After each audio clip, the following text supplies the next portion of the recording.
ഇയാളാണോ മാധവൻ? അല്ലച്ചാ, ഇത് കുഞ്ഞുണ്ണിയാ. ഇത് ടീച്ചർ സൂക്ഷിച്ചു വെച്ചിരുന്നല്ലേ? പട്ടാഴിയിലേക്ക് വരാൻ ഇനിയും ടീച്ചർക്ക് മനസ്സുണ്ടെങ്കിൽ ഇപ്പൊ ഇതിനകത്ത് ഇറങ്ങണം.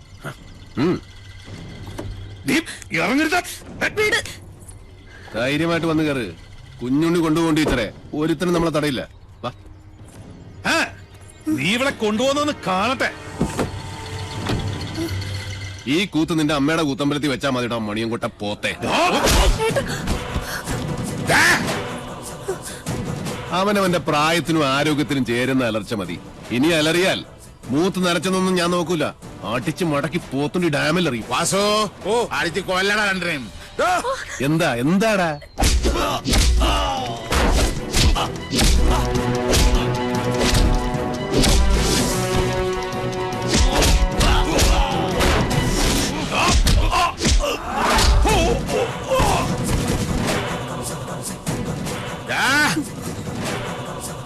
ജനിപ്പിച്ച തന്തയെ മോള് തള്ളി പറയണമെങ്കിൽ ഒന്നുകിൽ അച്ഛൻ അച്ഛനല്ലാതാവണം, അല്ലെങ്കിൽ മോൾ അത്രയ്ക്ക് ദുഷ്ടയാവണം.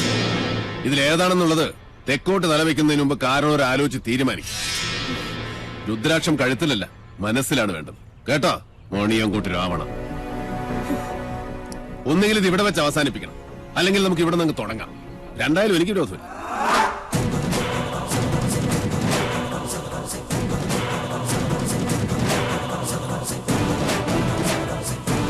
അയ്യോ,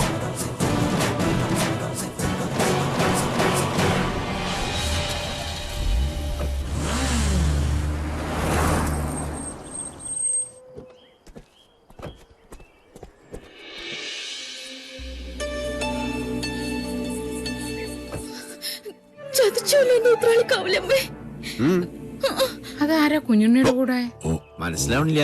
അതാണ് ആത്തേമ്മ. ചെന്ന് വേഗം പെർഫോമൻസ് തുടങ്ങിക്കോ.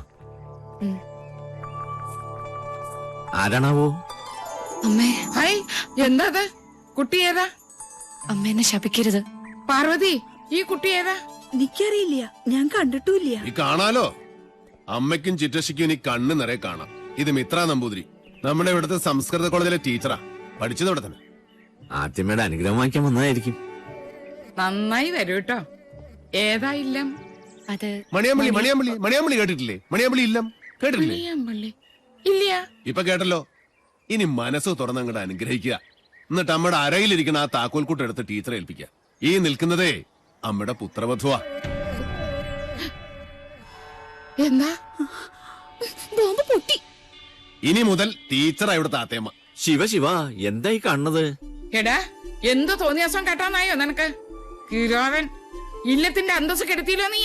ഞാൻ കിരാതനും കാട്ടാളിനും ഒക്കെയാ സമ്മതിച്ചു. പക്ഷേ ഇത് എന്റെ വധുവല്ല. പിന്നെ ഇത് അമ്മയുടെ മൂത്ത മകന്റെ വേളിയാ.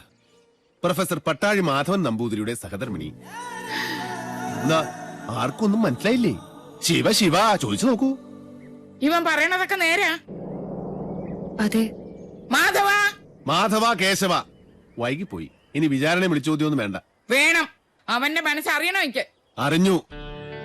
ദുരഭിമാനം വാതുറക്കില്ല, പക്ഷെ വാത്സല്യം മനസ്സ് തുറക്കും. കുഞ്ഞുണ്ണിക്ക് അത് കേൾക്കാം. അതേ കുഞ്ഞുണ്ണി കേൾക്കൂ. ഈശ്വര, പാർവതി ഒന്ന് കിടക്കണം. അയ്യോ, അയ്യോ, ആത്തേമ്മ. ഉത്തരം മുട്ടുമ്പോ അമ്മയ്ക്ക് സ്ഥിരമായിട്ടുണ്ടാകുന്ന ഒരു ബോധക്ഷയാ. അതിന് മരുന്നില്ല. ടീച്ചർ മുകളിലേക്ക് വെക്കുള്ളൂ. പാണിഗ്രഹണ മന്ത്രം ചൊല്ലി ഒരാൾ മാളികപ്പുറത്ത് കാത്തിരിപ്പുണ്ട്. കുറച്ച് ദിവസമായി. പിന്നെ ഈ സ്നേഹം എന്ന് പറയുന്നത് ഒരു അനുഭൂതിയാ, തരുന്നയാൾക്കും കിട്ടുന്നയാൾക്കും. അല്ലാതെ മനസ്സിന്റെ ഉള്ളറകളിൽ ബീജാക്ഷര മന്ത്രം പോലെ രഹസ്യമായിട്ട് സൂക്ഷിക്കാനുള്ളതല്ല. അനുജന്റെ ഉപദേശം ഞാനിക്കിഷ്ടാവില്ല. അതുകൊണ്ട് ടീച്ചറുടെ തലയുടെ മന്ത്രത്തിൽ ഇതൂടെ ചേർത്തൊന്ന് ഓതി കൊടുത്തു നോക്ക്. ചിലപ്പോ ഗുണുണ്ടാവും.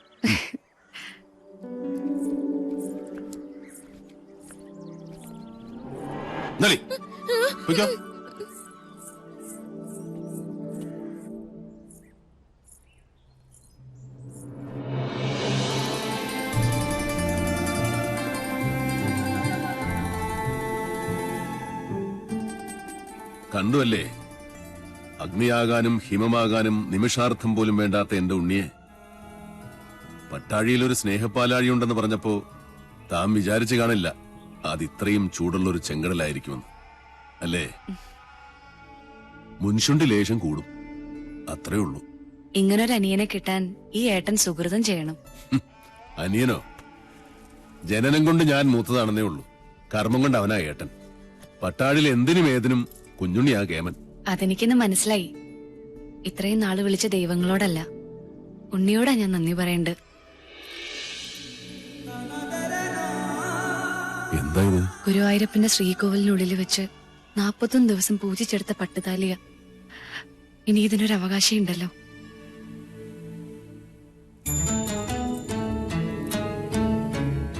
എന്താ ഇയാൾ ഉദ്ദേശിക്കണേ? എന്റെ കഴുത്തിൽ ഈ ചരട് കെട്ടിത്തരണം. ഇപ്പോ ഈ നിമിഷം. കൊള്ളാം.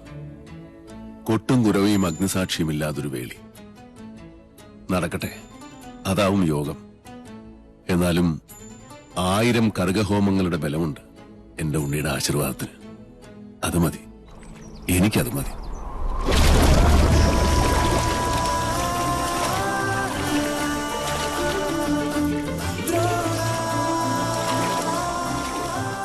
ചെമ്പറയിലേക്ക് പോവാൻ തന്നെ തീരുമാനിച്ചോ? ഈ യാത്ര ഞാനായിട്ടല്ല, ഈശ്വരൻ നിശ്ചയിച്ചതാണ്.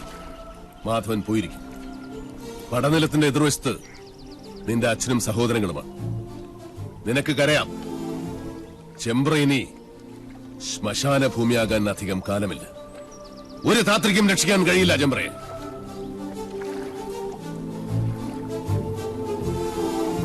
പോസ്റ്റ്മോർട്ടം റിപ്പോർട്ട് കിട്ടി. കുളത്തിൽ കിടന്ന് ശ്വാസം മുട്ടി മരിച്ചെന്നാണ് റിപ്പോർട്ട്. നെല്ലൂർ മന വിൽക്കാനൊരു നീക്കമുണ്ടെന്നറിഞ്ഞു. മന പൊളിച്ചു മാറ്റാനേ പ്ലാൻ. ഒരു ഗ്രഹം ഭൂമിക്ക് മുകളിൽ നിൽക്കണോ വേണ്ടോ എന്ന് തീരുമാനിക്കുന്നത് മനുഷ്യനല്ല. അതിന്റെ കണക്കും ഈശ്വരന്റെ കയ്യിലാണ്.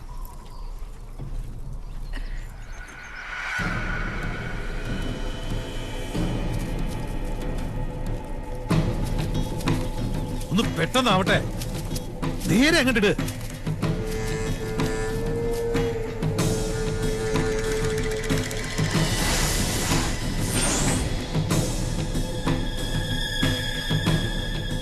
ആ പടവ് വരെ അങ്ങോട്ടിട്ട്. ആ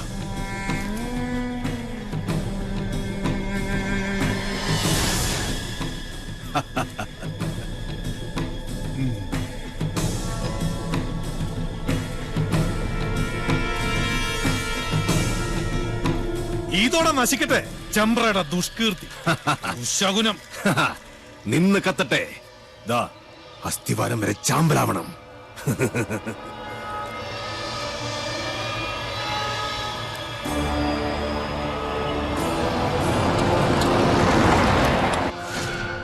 ഒരു തരത്തിൽ പറഞ്ഞാൽ ഇതും ഒരു ബ്രഹ്മഹത്യ. എല്ലാവരും മനസ്സിൽ അഷ്ടാക്ഷരി അങ്ങനെ ജപിച്ചോളുക.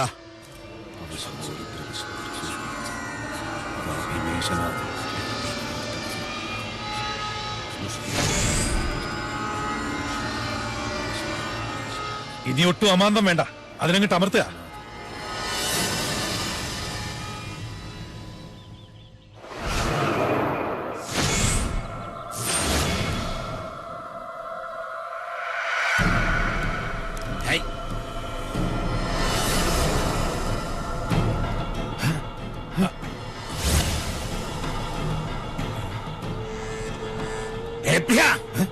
എന്താ ഇത് പൊട്ടാത്തെ?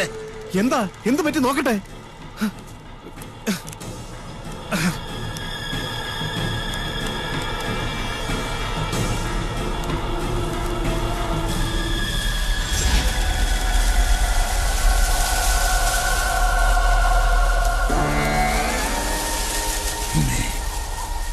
പൊറുക്കണം, മക്കളുടെ മൂഢത മാർപ്പാക്കണം. അത് ലൂസ് കോണ്ടാക്ട് ആയിരിക്കും. ഒന്നും ഞെക്കി നോക്ക്. ഒരക്ഷരം വേണ്ടി പോരുത്. മണ്ട ഗണേശൻ, കണ്ണു തുറന്ന് നോക്ക്. അന്തരീക്ഷത്തിന്റെ മട്ടും ഭാവവും മാറുന്ന കാണുന്നില്ലേ? എന്തോ വരാൻ പോകുന്നെന്ന് എന്റെ മനസ്സ് പറയുന്നു. ശപസൂര്യ ശോഭയിൽ തെളിയുന്ന ദ്രോണ, നക്ഷത്ര കോടികൾ കഥിപനാം ദ്രോണ, ഉദയത്തിലോംകാര ശംഖമാം ദ്രോണ, ശരമാരിയാൽ ശിവനെ അർച്ചിച്ച ദ്രോണ.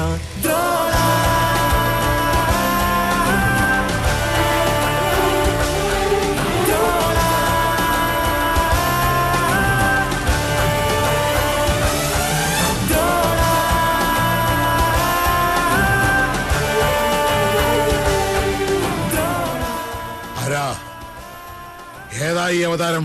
10 അവതാരങ്ങളും ആണുങ്ങളായിരുന്നു. ആണുങ്ങളെ കണ്ടിട്ടില്ലാത്ത മണിയങ്കോട്ടെ അച്ചിക്കോന്തന്മാർക്ക് പുരുഷ പ്രജകളെ കണ്ടാൽ കണ്ണിൽ ഇരുട്ട് കയർ പിച്ചും പേയും പറയും. മാധവൻ, പട്ടാഴി മാധവൻ. ഇയാളെന്തിനാ ഇങ്ങോട്ട് വന്ന? അച്ഛനും മക്കളും വെച്ച പടക്കൊന്തേ പൊട്ടിയില്ലേ? രാവിലെ ഇല്ലത്തുനിന്ന് ഇറങ്ങുമ്പോ നെല്ലൂർമനെ കാറ്റത്ത് ധൂളിയാക്കി പറത്തിക്കളയാമെന്ന് വ്യാമോഹിച്ചു അല്ലേ? എനിക്ക് നെല്ലൂർമനെ ഇതുപോലെ കാണണമെന്ന് മോഹമുണ്ടെങ്കിൽ അത് തടയാൻ മാത്രം പോന്നവരല്ല മണിയങ്കോട്ട മണ്ണുണ്ണികൾ.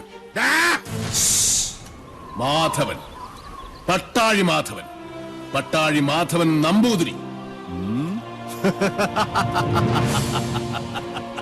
ഭഗവാന്റെ തിടമ്പ് പോലെ ചൈതന്യമുള്ള പട്ടാഴി മാധവൻ എന്തിനാ തിടുക്കപ്പെട്ടിപ്പ് ഇങ്ങോട്ട് വന്നത്? മന വാങ്ങാനോ അതോ കുഞ്ഞുണ്ണിയുടെ കൊലേറ കാണാൻ?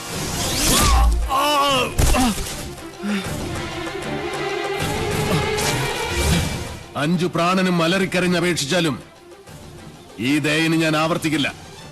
ഒരു ദിവസം അവസാനിപ്പിക്കും നിന്റെയൊക്കെ ധാർഷ്ട്യം ഞാൻ.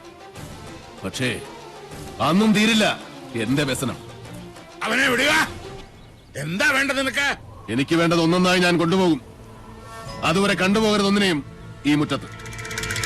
ഗുരുനാഥർ പറഞ്ഞ കേട്ടില്ലേ? ഇറങ്ങി പോവാ മുറ്റത്തുനിന്ന്. നീ ആരാടാ അത് പറയാൻ? നെല്ലൂർ മനയുടെ ആധാരം തൊട്ടുപോകരുത് എന്റെ കുട്ടികളെ. അവരിൽ നിന്ന് കിട്ടിയാ കിട്ടിയതുപോലെ ഇരിക്കും. ജീവച്ഛവമായി കിടക്കാൻ എണ്ണപ്പാത്തികൾ ഇനിയുമുണ്ടല്ലോ മണിയങ്കോട്ട്.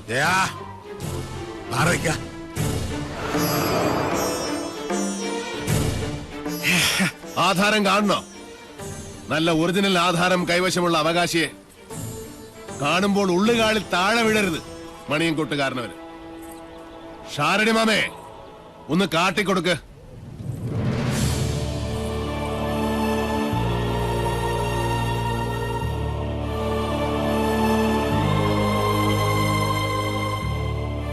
നെല്ലൂർ മനയുടെ അവകാശി തുളസിമണി.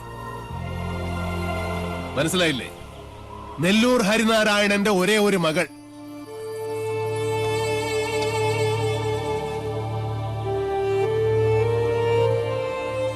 ഗുപ്തൻ ഓർമ്മയില്ലേ ആ ദിവസം?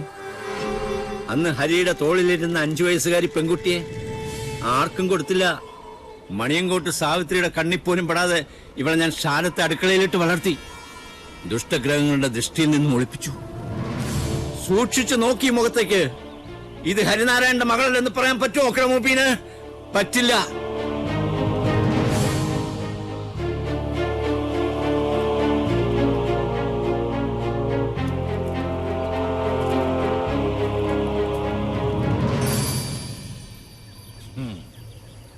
പാവം ഈ ശാരൻ. 7 സമുദ്രങ്ങൾക്കപ്പുറം ഒളിപ്പിച്ചിട്ടും നീ രക്ഷപ്പെട്ടില്ലല്ലോ മോളെ.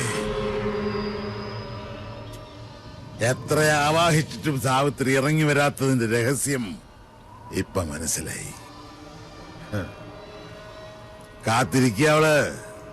ചെല്ല്, വലതുകാല് വെച്ചങ്ങടെ കയറുക. ഈ തുളസിക്കതിരും സാവിത്രി പറിച്ച് തലേ ചൂടും. അതിനു മുമ്പ് സാവിത്രിയെ ചുട്ട് ഭസ്മമാക്കി നിങ്ങളുടെ നെറ്റിയിൽ ചാർത്തിയിട്ടുണ്ടാവും മാധവൻ. പഞ്ചഭൂതങ്ങളും അഷ്ടദിക്കുകളും 5 സ്വരൂപത്തിൽ വാഴുന്ന ഈശ്വരൻ സാക്ഷി. ഇന്ന് തുടങ്ങും നിന്റെയൊക്കെ രാപ്പനി. പോ, ചെന്ന് രാശി വെച്ച് നോക്ക്. നിന്റെയൊക്കെ ലഗ്നത്തിലും ചന്ദ്രനിലും മൃത്യു നിറഞ്ഞു നിൽപ്പുണ്ടാവും. പോ, വന്ന വഴിക്ക് പോകാൻ. മക്കൾക്ക് അച്ഛൻ വഴികാട്ടി കൊടുക്ക.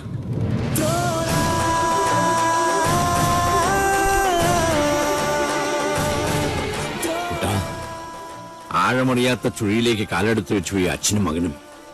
ഇപ്പോ കുട്ടനും ഷാരടി മാമ മടങ്ങിക്കോളൂ. കുട്ടേട്ടൻ 4 ദിവസം കൊണ്ട് ഇതൊരു മനുഷ്യാലയമാക്കി ഞാൻ നിന്നെ ഏൽപ്പിക്കും. അതിന് സാധിച്ചാൽ മാത്രം പട്ടാഴിക്ക് മടങ്ങും. അല്ലെങ്കിൽ എനിക്ക് ചിത കൂട്ടാൻ കിഴക്കേത്തൊടിയിലെ മാവ് പോലും വെട്ടരുതെന്ന് അമ്മയോട് പറയണം. ശവം പാഴ്വിറക് കൂട്ടി അതിലിട്ട് കത്തിച്ചു കളയണം.